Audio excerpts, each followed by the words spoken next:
Doctor Zahidur Rahman যে আমি আসলাম এবং সব রাজনৈতিক মামলাগুলোকে একদিনেই খালাস দিয়ে দিলাম, সেটাও একটি বড় প্রশ্নের কারণ হয়ে দাঁড়াতে পারতো কিনা? হতে পারতো। আবার সেটা যদি প্রশ্নের কারণ হয়ে থাকে, আজিজ ভাই যেটা বললেন, যেটা আবার হয়েছে, উনি একজন রাজনৈতিক ব্যক্তি, তার ক্ষেত্রে এটা কেন হলো এটাও প্রশ্ন তৈরি করে। সো এটা খুব জরুরি, মানে বাস্তবে কি হয়েছে সেটা সরিয়ে রাখে বিচার সম্পর্কে একটা কথা বলা হয়। ন্যায় বিচার শুধু হলেই হবে না, জুরিসপ্রুডেন্স এটা পড়ানো হয়। ন্যায় বিচার যে হচ্ছে এটা পারসিভড হতে হবে, মানে মানুষের কাছে মনে হতেও হবে যে ন্যায় বিচার হচ্ছে। সো এমন কিছু সরকারের জায়গা থেকে করা উচিত না যাতে এই পারসেপশনটা নষ্ট হয়। ভেতরে তথ্য আমি জানি না, আজিজ ভাই জানেন, কিন্তু আমি দূর থেকে তো আমার কাছে এই প্রশ্ন তো উঠছে। এই প্রশ্ন ওঠা ইটসেলফই ন্যায় বিচারের জন্য। সুপের গতিকে কি আসলে খরগোশের গতিতে আমরা দেখবো কি না ডাক্তার জাহিদুর রহমান, সেই সম্ভাবনা আছে নাকি আরো কচ্ছপের গতি থেকে আরো ধীর হতে থাকবে? আমি ঠিক জানি না। আপনি যেটা বলছেন কঠোর হওয়ার প্রসঙ্গে, আমি যে প্রসঙ্গে একটু বলতে চাই, বল প্রয়োগ করা একটা সরকারের খুব গুরুত্বপূর্ণ কাজের অংশ।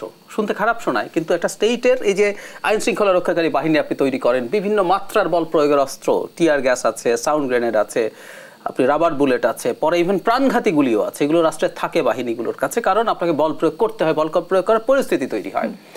আমার কাছে মনে হয় সরকার হেসিটেন্ট, কারণ সরকারের উপদেষ্টাকে আমি কিন্তু এই কথা বলতে শুনেছি যে এটা করলেই তো আপনারা বলবেন আগের মতো। আমি এটাকে একটু শুদ্ধ করে দিতে চাই। বল প্রয়োগ তখনই সমালোচনার শিকার হবে যখন বৃহত্তর জনগোষ্ঠীর কাছে, সেটা হচ্ছে যখন আমি দেখব আপনি অনৈতিকভাবে বল প্রয়োগ করছেন। শেখ হাসিনার বল প্রয়োগ আমরা নেই, কারণ হলো শেখ হাসিনা অনৈতিক অসভ্যভাবে বল প্রয়োগ করেছেন। কিন্তু আমরা যদি দেখি কোনো একটা জায়গায় সরকার বল প্রয়োগ করছে, সেটা নৈতিকভাবে করছে, লেজিটিমেটলি করছে, এবং ন্যূনতম আরেকটা অভিযোগ শেখ হাসিনাদের বিরুদ্ধে ছিল ডিসপ্রপোর্শনেট বল প্রয়োগ করা, মানে আপনার যে ঘটনা ঘটেছে তার তুলনায় আপনি কয়েক গুণ বেশি হ্যান্ডেল না করে আপনি বল প্রয়োগ করে ফেলেছেন।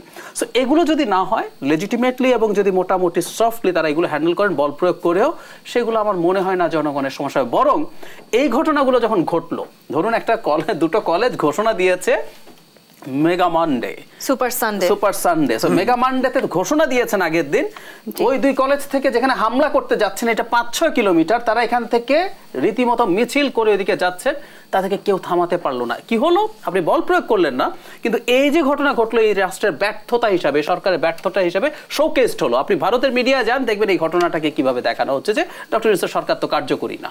সো এটার কিন্তু ওই প্রবলেমটা জায়গা আছে। সো তাদেরকে এই ব্যাপারগুলো নিশ্চিত করতে হবে।